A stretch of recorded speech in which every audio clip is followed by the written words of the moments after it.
Labas širdelės. Šiandien noriu su jumis pasidalinti savo įžvalgomis apie motyvaciją ir valią. Mes esam pripratę ir tikriausiai jūs esate tai girdėję ne kartą, kad valia yra svarbiausia siekiant tikslų. Yra daug ir knygų ir spykerių, kurie šneka apie tai, kad motyvacija yra kažkaip žiežirba, kurią reikia pasinaudoti, kuri yra labai ryški, jinai tokia, noriu, wow, fainai, mane kažkas motyvavo, užsidegiau, bet po to reikalinga yra valia, kuri tą dalyką, kurį jūs ten sumastėt, treniruotės, verslą ar bet ką kitą, daves iki galo. Ir va čia yra labai įdomu, nes aš šitoj temoj esu labai ilgai. Aš profesionaliai padedu žmonėms sulieknėti per sportą, dietas, per įvairius įrankius per visus tuos metus, jau apie 10-12 metų. O prieš tai dar turėjau savo asmeninę patirtį, kuri nebuvo lengva ir nebuvo linksma. Ir mano įžvalgos dabar, kai aš apjungiu ir savo patirtį, per kurią praėjau, ir savo klienčių patirtį, ir visus tos mokslus ir knygas, kurias perskaičiau, aš norėčiau pasakyti tai, kad mes nelabai gerai suvokiam, ką reiškia žodis valia. Mūsų įsivaizdavime, va tame, kurį mes norim turėti, valia tai yra kažkas, kažkokia jėga, kažkokia stiprybė vidinė, kažkokia tokia galia priversti save daryti tai, ko aš nenoriu, bet tai yra reikalinga. Vat reikalinga kažkam kitam, reikalinga, nes kiti taip teigia, bet yra kažkokie kiti gurų, autoritetai, kurie sako, reikia va taip ir daryk. Ir dabar prisiminkit, kas tie ego mūsų būsena, mes galim neturėti išoriai to autoritetų, bet mes viduj galim turėti tokį vidinį autoritetą. Prisiminkit dabar, kas yra tas vidinis autoritetas, kuris turi savo nuomonę, sako, kad yra balta arba juoda, kad yra taip gerai, su jo nuomonė negalima ginčytis, nėra kažkokių tai argumentų, nėra tyrinėjimo, objektyvaus tyrinėjimo, nėra objektyvių žinių, o yra tiesiog dogmos, įsitikinimai, griežti paliepimai. Tai yra vidinė tėvų struktūra. Ir nesvarbu, ar tai yra mūsų vidinė tėvo to vidinio struktūra, ar tai yra kiti žmonės išoriai, kurie šią akimirką kreipiasi į mus iš tėvo pozicijos. Grubiai tariant, kai jums tikri tėvai, mama ir tėtis sako, tu privalai mokytis, kad gautum 10, tu privalai atlikti, sėdėk 10 valandų čia ir rašyk. Mano vaikystė realiai yra toksai įvykis, kai pirmoji klasėje aš negražiai rašydavau ir mane tėvai versdavo, nupirkdavo atskirą sąsiuvinį ir aš ten sėdėdavau visą sąsiuvinį per vakarą, į eilutę, taip gražiai taip rašydavau S raidė. Ir man aišku, nifiga neišeidavo ir jeigu jūs pažiūrėsit šiandien į mano raštą, jis toks ir liko. Ir tas, kad priversdavo ir tu turi pasėdėsi kažkiek tai, yra nuomonė autoritetų ir tas jausmas, kad realiai pasėdėsi šiek tiek daugiau, jie tikrai žino, tai yra neginčytinas dalykas ir tada jau tu kažko išmoksi, tapsi žmogum. Tai taip vykdavo realiai mūsų vaikystėje, kai būdavo tėvai, su jų nuomonė ginčytis negalima, yra tiesiog dogma, įstatymas, jie žino, kas yra gerai, kas yra blogai. Bet mes tas visas dogmas ir įstatymus nešiojam savyje iki šiol. Ir vienom dogmom mes paklūstam. O dėl kitų priežasčių pasąmoningai, nes mes nenorim klausytis tokių griežtų dogmų, mes jom priešinamės. Tai kai mes šnekam apie motyvaciją ir valią, dauguma iš jūsų nepavyksta, kai žmonės sako, neturiu valios, tai neturi valios dėl to, kad jie nenori daryti tai, kas yra liepta iš išorės, netgi neaptarus. Jau sakiau pavyzdį su mūsų konkrečiais tėvais, kurie mums taip sakydavo.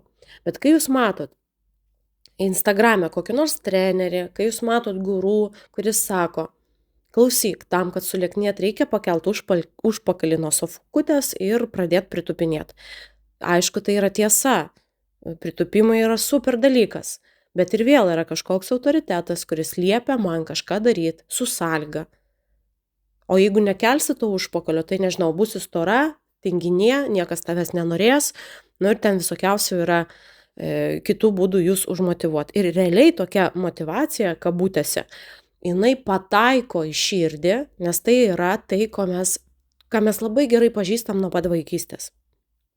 Tai yra kažkoks kitas svetimas žmogus, kuris galbūt jaunesnis už mus netgi, bet jis iš savo vidinio tėvo pozicijos kalba dabar su mūsų vidiniu vaiku. Ir kalba ne šiaip su vaiku, o kalba su mūsų prisitaikančiu vaiku. Nes jeigu mes tokį dialogą pripratom girdėti viduj savęs, tai paprastai mes tą žaidimą žaidžiam visur. Priminsiu jum, kad prisitaikantis vaikas, jis kartais yra realiai toks prisitaikantis, jis yra, kaip pasakė, taip gerai, aš neturiu vilties, kad bus geriau, aš nukabinęs galvą, kas man liepta. Ir tada aš bandau tai padaryti, pavyzdžiui, dietą, treniruotę, ir kažkurio momentu aš tiesiog suprantu, kad aš negaliu išpildyti savo tų lūkesčių, kuriuos jūs man keliat, ir aš jaučiuosi kaip bejėgiškai, jaučiu gėdą, kaltę, ten daugybę visokiausių jausmų, kurie paralyžiuoja. Šitie jausmai neleidžia man išjudėti ir toliau kažką daryti, neužveda. Iš kitos pusės manyje dar gali prisižadinti, tos vidinis sabotažininkas, kuris sakys, jis irgi yra prisitaikantis. Jis prisitaiko prie to griežto tėvų tono, kad reikia, būtinai, tu privalai. Jis negali jaustis laisvai, jis negali daryti tą patį, jis tiesiog turi priešintis. Netgi jeigu jūs kaip ir sutinkat su tuo, ką jums sako, tarkim, treneris, jūs tokia gerai, suprantu, sportas yra gerai, dieta yra gerai, ten, nežinau, vesti kokį nors dienoraštį yra gerai, ten buhalterinį dienoraštį vesti yra gerai. Bet manyje yra ta dalis, kuri nori pasakyti, atsiknyskit jūs nuo manęs, aš darysiu priešingai, kad tik tai kažkaip išsilaisvinčiau iš to, kad nepatirčiau to jausmo, kad aš esu bejėgė toj situacijai. Ir dėl to, kai mes kalbam apie pokyčius, aš imsiu tik mūsų temą, bet jūs galite projektuoti bet kokią temą. Kai aš kalbu, pavyzdžiui, kad reikia pasportuoti, reikia pažiūrėti mitybą, reikia kažką valgyti, reikia kažko vengti, valia čia nėra geriausias draugas. Nors daugybė knygų parašyta, kad sėkmingi žmonės turi stiprią valią. Kas iš tikrųjų yra valia? Tikroji prasmė yra kokia? Valia. Tebūnie mano valia. Kaip pasakoj. Tai reiškia, aš darau, ką noriu. Aš čia karalius. Kas pasakoj sako, tebūnie mano valia, karalius. Kažkoks burtininkas, kažkoks magas, kažkas, kas pats kūrė savo gyvenimą. Ir tada ką reiškia žodis tebūnie mano valia? Aš noriu šito, tebūnie taip ir atsitinka. Ir jūs visi, visos aplinkybės, žmonės, viskas turi paklūsti man. Ir aš turiu tai gauti. Va tai yra iš tikrųjų žodis valia.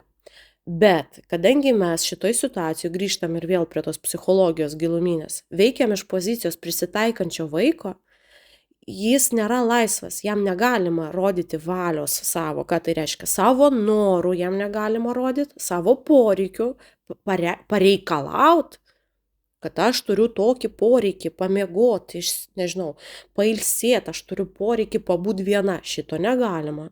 Tai yra neįmanoma. Negalima taip pat laisvai reikšti visų jausmų. Kažkuriuos galima, kažkurių negalima.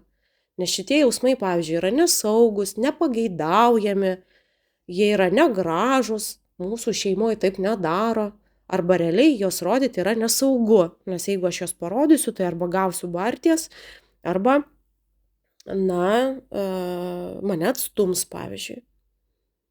Tai jeigu žmogus gyvena šitos pozicijos prisitaikančio vaiko ir visą laiką, nesvarbu su kažkuo jis išoriai bendrauja ar su savim pats viduj, jis visą laiką bendrauja tuo pačiu modeliu. Kritikuojantis tėvas, dogmos, įsakymai ir prisitaikantis vaikas, kuris arba nuleidęs galvą gerai, viską padarysiu, taip turi būti, arba jis, tas prisitaikantis vaikas, sako, aš darysiu viską priešingai, netgi jeigu man tai pakenks. Iš šitos pozicijos, iš šito tokio vidinio žaidimo, iš tų spastų, negali eiti kalbos apie kažkokius pokyčius, apie valią ir taip toliau. Tai yra iš karto pralaimėjimas. Va čia jūs galite tiesiog sustoti, išjungti ir ai, viską metu. Ane? Galėtų tai būti. Bet nebus. Aš noriu parodyti jums truputį kitaip. Aišku, galbūt jūs tai 100 kartų girdėjot, bet žinot, yra toks momentas žinau, o kitas yra suvokiu. Gavau tą įžvalgą, atėjo tas insightas, kai tu toks, wow, dabar žinau, kaip bus. Tai vat išgirskit mane, prašau. Aš imsiu dabar sportą kaip pavyzdį, nes aš dabar ruošiuosi treniruoti ir man atrodo tai yra labai aktualu, nes aš buvau visose barikados pusėse. Buvau ir ta moteris, kuri tipo tingi, negali sportuoti, niekam tykusi. Buvau ta moteris, kuri dafiga sportuoja, jau ir tą daro, ir tipo rezultato nemato, ir aš ir vėl niekam tikusi, jokios laimės nėra. Buvau ta moteris, kuri atrado, kaip reikia čia save nustatyti ir visiems dar kitiem pasakoja ir visi su ją kartu sėkmingai sportuoja. Ir buvau ta moteris, kuri pradeda nekęsti sporto, nes jinai tipo pasiekė tai, ką nori, tai buvo jos svajonė dirbti tokį darbą, jinai pasiekė, jinai paprieštaravo savo tėvams, jinai sukūrė savo sportą, jinai atsisakė visų kitų dalykų, kur liepė tėvai daryti, tipo jau užaugo, bet perdegė, nes labai ilgai kovojo dėl tos teisės. Ir perdegė, nes jinai supranta, kad veda ten po 3 treniruotės kasdien ir nei vienos treniruotės metu nedaro tai, ką nori, o tai, kas reikalinga yra kitiems. Ir atėjo momentas, kai ta moteris metė visą sportą. Ir metė jį su baime, nes atrodė, kad jeigu aš jį mesiu, jeigu nebus mano klienčių, tai aš tapsiu stora, nes iš esmės tai ašgi tinginė, aš tai darau dėl kitų. Ir aš esu ta moteris, kuri ir šitą etapą praėjo ir leido savo tiesiog pažiūrėti, kas bus, patikrinti, gauti savo patirtį ir žiūrėkit, dabar grįžtu į ego būseną, kas įvyko. Aš iš to kritikuojančio griežto tėvo savo ir kitiems tapau kažkurio momentu vaiku, kuris, viskas blogai, niekas nesiseka, taigi aš tikriausiai nemokėsiu, aš negalėsiu, aš pasimesiu ir tapau suaugusi, kuri tokia, okei, yra dogmos, gerai, yra jausmai, gerai. O kokia yra objektyvi informacija? Davai pažiūrim, kokia yra objektyvi tiesa apie mane. Ir aš labai kviečiu jūs padaryti tokį pat eksperimentą. Leisti savo pažiūrėti, kokia yra objektyvi tiesa apie jūs. Ne tai, ką kiti jums sako, o kokia yra objektyvi tiesa. Susipažinti su savim. Ir šitoj sporto kelionėj savo ilgoje, ką aš suvokiau, kad pasirodo, sportą aš mėgstu, ne bet kokį, aš nemoku jokio sporto, nemoku krepšinio žaisti, futbolo, teniso, aš esu labai nesportiška, jūs man kažką duosit, aš nieko iš šitų dalykų nemoku. Bet man patinka, aš gaunu pasitenkinimą dėl to, kad mėgstu susikoncentravusi save kažką daryti. Man patinka tas jausmas, kai aš darau pratimą, ir visas pasaulis aplinkui išnyksta. Ir aš supratau tą jausmą, aš pirmus kartus, dabar čia buvo prieš metus, ne tai, kad kažkada, aš ateidavau į salę, kurie matydavo labai daug žmonių, dar ir pažįstamos, dar ir kažkokius sekėjus, dar ir kažkokias buvusios klientės ir man buvo labai gėda. Aš pirmą kartą iš salės išėjau, aš pamačiau pažįstamus ir išėjau. Nes man buvo gėda, man buvo labai sunku, aš norėjau dingt. Kodėl? Nes atrodė, kad dėl visokiausių tų mūsų giluminių dalykų, kurie nėra logiški. Ir aš pradirbau su savo terapija, su emociniu vaizdinių terapija, visus tos dalykus ir aš tapau palaikančią save. Netapau tą, gerai, tai dabar tu ten, nežinau, patobulėsi, sulieknėsi, viską žinosi ir tada eisi. Arba ta griežta mama, kuri sako, gerai, rasiu tavo sporto klubą, kuriam jokių žmonių nėra. Aš tapau savo palaikančiu, suaugusiu žmogum, kuris sako, okei, tu jautiesi taip ir taip, kodėl taip jautiesi, kas tau padėtų, davai aš tau padėsiu tavo tempu ir pradėjau vaikščioti savo tempu. Ir pradžiai aš sportavau gal 4 kartus per mėnesį, kartą per savaitę.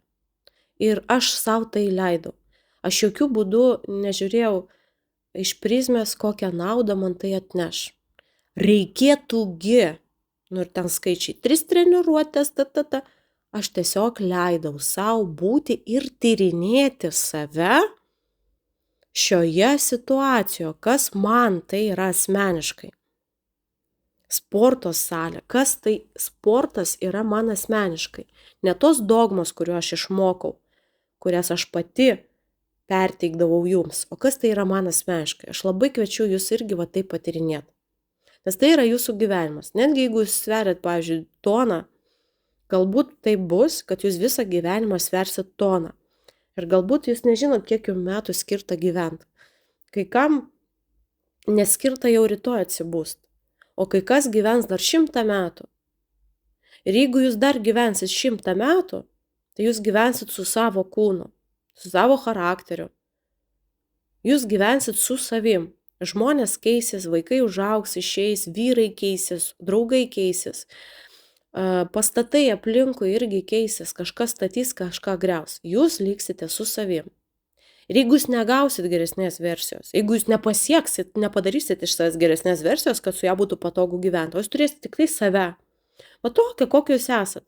Plus raukšlių daugiau, nes amžius, kas ten dar, demencija, sąnarių skausmai, nes amžius, nes tai yra gyvenimas. Tai jeigu viskas tai yra tiesa ir aš tai priimu, tai galbūt aš turiu teisę nueiti į sporto klubą ir patikrinti. Nedaryti tai, ko iš manęs tikisi, o patikrinti, kaip aš ten jaučiuosi. Ir aš ateidavau pradžioj tiesiog ant bėgimo takelio, pastatydavau podcastą, kuris man patinka ir tiesiog eidavau. Nes man reikėjo atsijungti nuo tos salės, nes aš jutau gėdą. Tada po kažkurio laiko jau pasivaikšto, čia labai yra svarbus momentas psichologinis, aš labai noriu, kad išgirstumėt. Su savo jausmais reikia susidurt, kad ir kokie būtų nemalonus. Depresijos visos įvyksta ne dėl to, kad įvyksta pa žmogus sunkus išgyvenimas. Kažkas ten išsiskyrimas, pavyzdžiui, bats ir depresija. Depresija ir visi tokie panašios būsenos įvyksta tada, kai jūs neturit jėgų, nenorit pabėgat nuo savo emocijų, jūs nežiūrit emocijom į akis, grubiai tariant. Jūs neišbūnat jų. Ir tada jos vėliau ar anksčiau tiesiog užkloja. Arba jūs esat visiškai bejausmės ir bejėgės, nes emocijos, merginos, tai yra energija. Ne visada jos yra malonios, bet tai visada yra energija jūsų galia, jūsų kūras. Nekalbu apie tai, kad kai jūs isterijoje, tai galit kažką ten sugriauti. Aš kalbu tiesiog apie tai, kad tai yra gyvenimas, tai yra tėkmė. Tai yra tam tikri hormonai ir negalima šito blokuoti. Tai kadangi aš aptikau, kad man gėda sporto salėje dėl savų priežasčių, tai kitas žingsnis buvo švelniai, gražiai išgyventi tą gėdą salėje. Ir man iš pradžių padėjo tas toksai truputį, aš savam namukė, pabėgimas. Einu ant bėgimo takelio, klausausi podcasto, visas dėmesys į ten ir aš tiesiog einu. Žinau, kad aš taip apšilsiu, žinau, kad aš taip padeginsiu kalorijas, žinau, kad tas judesys, tas ėjimas pakels man nuotaiką pats iš savęs. Tai po kokių ten 15-20 minučių aš tarsi pragyvenau tą pirmą bangą, tą gėdos jinai praėjo ir aš galėjau iškvėpti, aš tada tokia, pradėjau suvokti, kur aš esu, kad aš esu dabar čia, aš esu sporto salėje. Aš pradėjau žiūrėti pro langą, kaip atrodo pasaulis aplinkui. Aš pradėjau žiūrėti į treniruoklius, į žmones. Aš kelis kartus iškvėpiau, pajutau, kur mano kūne yra suspausta, kad pečiai pakelti, aš tokia susispaudusi, aš iškvėpiau ir paleidau tą suspaudimą, tą įtampą. Ir toliau jau išjungiau podcastą ir stebėjau, kur aš esu. Aš pradėjau stebėti, kur aš esu, kokioj aš esu vietoj. Aš esu čia. Sąmoningumo praktika. Tada sekantis mano žingsnis buvo, o ko aš norėčiau dabar, šitoj vietoje, aš noriu pabėgti, ne, man gerai. Dar nesijaučiu labai drąsiai čia tokia kieta eiti prie visų treniruoklių. Nenoriu su nieko kalbėti, ten pažintis, prašyti pagalbos. Noriu savo muzikos, pasiklausiau, kuri groja. Greitai, kol vaikštau, sudariau playlistą, kuris man patinka. arba įjungiu kartais radiją, jeigu noriu, kad mane nustebintų. Ir ten groja ta muzika, kur visada mane užveda. Jūs irgi tokias turit. Ir aš jau einu, jau man čia tapo linksma, jau mano kūnas jau paleido, aš susidūriau su savo bloga emocija, pragyvenau ją, kiek jinai 12 minučių maksimum trunka, paleidau ir dėl to galėjau eiti toliau. Tada pradėjau taip, žinau, kad reikia prasitampyti. Prasitampiau ir pajutau, kaip yra fainai, kai dėl to prasitampimo dingo ne tik spazmai fiziniai, bet ir emociniai. Tada suradau kamputį sporto salėje, kur aš matau visą sporto salę ir žinau, kad reikia apšilt, pradėjau daryti savo svorių tiesiog pritupimus, pratimą, kurį puikiai žinau, apie kurį galiu negalvoti. Ir darydama tuos paprastus pritupimus arba rankom mostus, kažką tokio labai įprasto, labai paprasto, aš pradėjau žiūrėti tiesiog ganytis akimis po salę, prie kokio treniruočio man yra įdomu treniruoklio prieiti ir kokį judesį padaryti. Aš pradėjau klausyti savo kūno. Žinot, kaip būna, kažkaip nugara ten spaudžia. Ir galvoju, norėčiau tokius plačius mostus daryti, kaip šitam treniruoklį. Kažkaip kojos tokios, atrodo, jėgų yra daug. Ir galvoju, norėčiau mostus kojom daryti. Arba mačiau kažkada kažkokį video ir man patiko, ta mergina darė, aš irgi taip noriu. Ir kas čia svarbaus įvyko? Be jokios programos, be jokių šitų dogmų. Turi būti tiek, turi būti taip. Aš tiesiog pradėjau žaisti sporto salėje. Noriu šito pratimo, noriu taip. Galiu padaryti 12 kartų, mažas svoris. Aš tiesiog pradėjau matuoti save, kaip drabužius matuojat, aš pradėjau save matuoti šitoj salėje. O kaip man šitas, o kaip šitas pratimas, o kaip šitie žmonės, o kaip tas, o kaip anas. Ir sekanti sąlyga man buvo tokia, nes pradžioje sportavau tada labai ilgai, kai praeitau tą kaifą, tai, žinot, be saiko. Ir tada kitas dienas tikrai jaučiausi taip kaip primušta ir nesinorėjau greitai grįžti. Tai po to, po kelių savaičių supratau, kad man reikia sportuoti, išeiti, žinot, kaip iš stalo, truputį alkanai. Ir kai ateidavo tas momentas, kai galvoju, dar padarysiu šitos 2 pratimus ir tada eisiu namo, aš staiga sustodavau ir galvoju, dabar jau eisiu namo, padarysiu šitos pratimus rytoj. Ir tokiu būdu aš visą laiką esu tokia truputį alkana, nes truputį nedagavau, man reikia. Dar vienas momentas, kuris mane motyvuoja, man labai patinka pirtis ir aš einu į sporto salę, kurioje yra pirtis, yra sauna ir man yra didžiulis kaifas, pasitreniruot, o po to tiesiog gulėt šilumoj ir visiškai atsipalaiduot, tas gulėjimas vidury dienos. Taigi dabar po nežinau kelių mėnesių manyje atsirado mintis, kad taip jau turėtų atsirast kažkokia tikslinė programa, kad galbūt reikia kažkokį tai, jau planą turėti.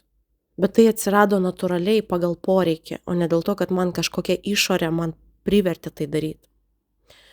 Grįžtam prie valios ir prie motyvacijos.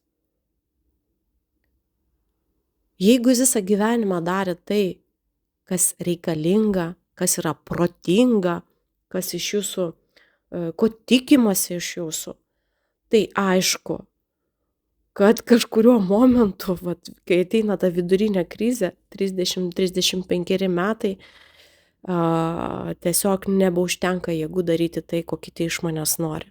Ir aš kasdien matau tokias moteris, kurios sako, blet, aš galėdavau, aš varydavau, o dabar aš tiesiog apatijai, liūdesy ir aš žinau, kad ir mūsų grupėje tokių žmonių yra.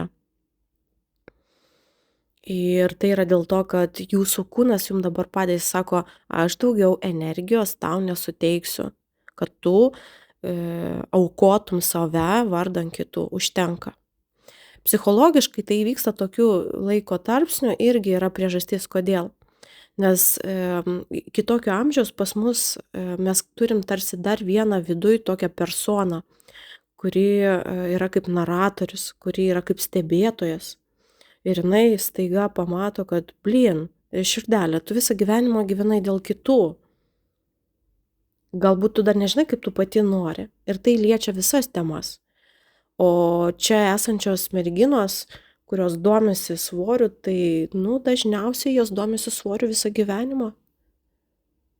Nuo kokios 14, 13, nuo brandos iki šiandien. Jos visą laiką bando pakeisti savo kūną. Jos visą laiką gyvena mintyse, kad yra kažkas negerai. Tipo, turiu tapti geresnė, kad patikčiau kitiems. Tai aišku, kad kažkurio momentu jūsų visos sistemos, kurios yra už jūs, jos yra jūsų pusiai. Reikia, tipo, stop, viskas, mes atsisakom šitą daryti. Ir tai yra nuostabus laikas padaryti tokią pauzę, nebėgti, neliekti didelių tikslų, o susipažinti, pamatuoti save šitoj situacijai. Galbūt jūs, taip, pamatuosit save sporto klube ir suprasit, kad jums geriau patinka asmeninės treniruotės. Arba tiesiog jų dabar yra tas laikas, kuris kasdien nueisit į sporto salę paklausyt podcastų. Tiesiog eit, jūs mokėsit pinigus, tiesiog eit ant bėgimo takelio. Ir tai bus ok, nes jūs pabėgsit nuo šeimos, nuo vaikų, tai bus jūsų laikas.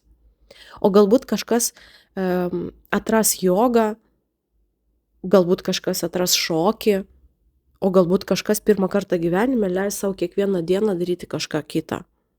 Nes nėra sistemos. Nes jeigu tu nori bėgiot, tai imk kedus ir išeik pabėgiok. Nesvarbu, bėgiosi tu rytoj, poryt ar ne. O mintise viduje yra tokia įsitikinimas, kad jeigu aš, sėkmingas, normalus žmogus, tai aš privalau tada bėgiot 3 kartus dienoj. Tai yra visiška nesąmonė, kuri blokuoja tas perfekcionizmas. Nori bėgiot, pabėgiok šiandien. Man asmeniškai labai patinka tam tikri podcastai, man patinka tam tikras žinias sužinot. Ir kiekvieną kartą, kai aš tai įjungiu teliką, jau namie pažiūrėčiau, aš galvoju, blemba, einu į sporto salę tą patį padarysiu. Turiu nuostabų telefoną, ausinės, kodėl aš negaliu tą patį daryti, truputį kitoje aplinkoje. Dar kartelį grįžtu, kas yra valia, tai yra tai, ką aš noriu daryti. Ir valia tai ilgam prisivers daryti tai, ką nori kiti, neįmanoma. Patikėkit, jūs niekada nepradės nei sportuoti, nei lėknėti, nei kažką kitą daryti, nes tai reikia kitiems. Tai visada iš karto yra pralaimėjimas. O kas yra laimėjimas? Kaip tada? Emocijos. Ieškokit kaifo. Sukurkit kaifą. Jeigu jūs nesvarbu, ką jūs darot, svarbu su kokia intencija. Jeigu jūs einat į sporto klubą, su ta pačia programa, su mintim, kad aš privalau šitą padaryti, nes taip reikia, nes taip parašyta, nes taip yra logiška, aš privalau, būtinai, tai va šito būtinai užteks labai mažam laiko tarpui. Ir jūs galėsit to reikia, taip, energiją skirti tam reikia tada, kai jūs labai būsit resursė, žinot tą jausmą, kai viskas ofigenai ir čia dar liko čiučiut, va tam reikia. Bet taip gyvenime nebūna. Pažiūrėkite mūsų grupę. Tai vaikai serga, tai kažkas nepasiseka, tai dar nebūna, niekada neateis tobula diena, kai jūs visada būsit resursė ir sportuosit. Priimkit tą faktą.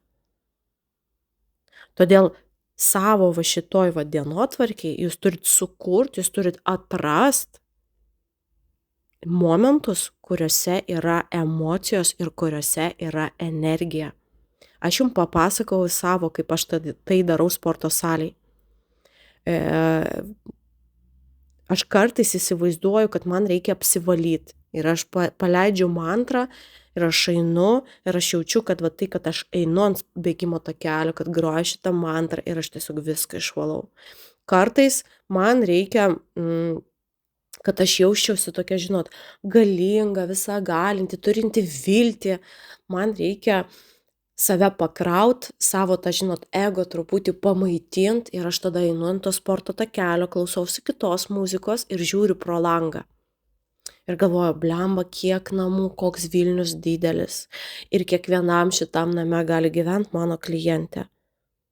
Ir kiekvienam name, žiūriu ten Šeškinę, paliubomu šitam name, paliubomu yra moteris, kuriai dabar sunku ir kuri labai apsidžiaugtų, jeigu aš galėčiau jai padėti. Ir man tai suteikia tokios vilties, kad tai, ką aš darau, yra svarbu, kad aš ateityje kad tai atneš naudą ir man, ir kitiems. Ir tai yra momentai, kuriuos aš sukuriu sau pati. Kaip savo fokusą dėmesio laikau va ten. Tada aš pasikraunu, tada einu prasitampyt. Ir vėl aš tada įsivaizduoju, kaip aš vat prasitampau, kokia aš tampu lanksti. Kai aš einu į patį daryti pratimų, aš arba klausausi muzikos ir realiai man neegzistuoja, aš nematau kitų žmonių, man neegzistuoja pasaulis, aš tiesiog esu vat meditacijoj. Susitelkiu tik į techniką, į raumenį, į kvėpavimą. Tai yra puikus būdas pailsėti ir aš tai žinau. Ir kai man reikia tipo restartuotis, žinai, kiti geria alkoholį, treti žmonės ten turi išgert, pavyzdžiui, prieš miegą raminamųjų vaistų, kad mintis ten duotų jiems pailsėti. O aš žinau, kad kai eini į sporto salę, čia groja muzika, tu darai pritūpimą ir grinai stebi, kaip tu darai pritūpimą ir kaip kvėpuoji, netgi jeigu tai yra 4 pritūpimai, tai čia visiškai resetuoja smegenis. Ir aš visus tos momentus išgaudau ir parodau sau. Aš pati atkreipiu tai dėmesį. Jeigu aš einu ten į šokį kokį nors, aš atkreipiu dėmesį tai, kad man patinka muzika. Arba kad man nepavyksta šokti, bet čia aplinkui panos taip gražiai šoka. Ir tai yra mūsų ir darbas, ir galimybė, ir paslaptis viename. Matyti, sukurti tos momentus. Ir žinoti, kad ne valia. Valia niekur jūs nenuves. O būtent emocijos. Tai yra variklis, tai yra benzinas. Ir jeigu aš galiu iš visų situacijų, netgi iš skandalų, jūs galite savo priimti sprendimą, kad aš kai buvo labai sunkus laikai skyrybų, kai, ta prasme, vyras, seksas ten, žiaurus buvo dalykai, tai aš irgi save taip apgaudavau, galima sakyti, galvodavau, jo, bet fainai, o su ko man dar pyktis? Skandalai reikalingi, tai buvusio negaila, tai aš ten padarysiu skandalą, žinot, išleisiu tas emocijas, mes pasipyksim, o toliau gyvenime aš ramiai ir faina. Viską galima, kiekvienoje situacijoje galima apžaisti. Ir tai yra tik tai jūsų reikalas, norėsit jūs tai daryti ar ne. Tai yra tik jūsų reikalas, jūs linkusios pasilikti aukos pozicijoje, kuri paklausys šitą podcastą ir sakys, jo, bet, o šitas, taip, bet o kaip man, bet aš vis tiek jaučiu, bet kodėl aš vis tiek grįžtu prie to paties? Nes tai tavo pasirinkimas. Grįžti prie to paties ir sakai savo, stop, palauk, yra dar kitas, išbandykim. O kas bus, jeigu aš dabar valdysiu situaciją? Jeigu realiai bus mano valia. Jinai gali jums nepatikti, jinai gali išgąsdinti, bet tai yra mano valia. Ir jinai remiasi, jinai gimsta iš tų emocijų, kurias aš sau gaminu viduje. Iš tų emocijų, kurias aš patiriu dienos metu. Iš tų emocijų, kurias aš patiriu susidurdama su kitais žmonėmis. Kartais tai yra malonios emocijos, kartais ne. Tai kviečiu tave išbandyti, patirti, susipažinti su visais šitais dalykais per savo prizmę. Per savo kūną, per savo emocijas. Nes tai yra tik tai tavo pasirinkimas. Ar tu esi auka? Taip atsitiko. Taip susiklosti. Suprantu, bet ar tu esi kūrėja? Okei, taip atsitiko. Bet aš iš šito ištrauksiu ką?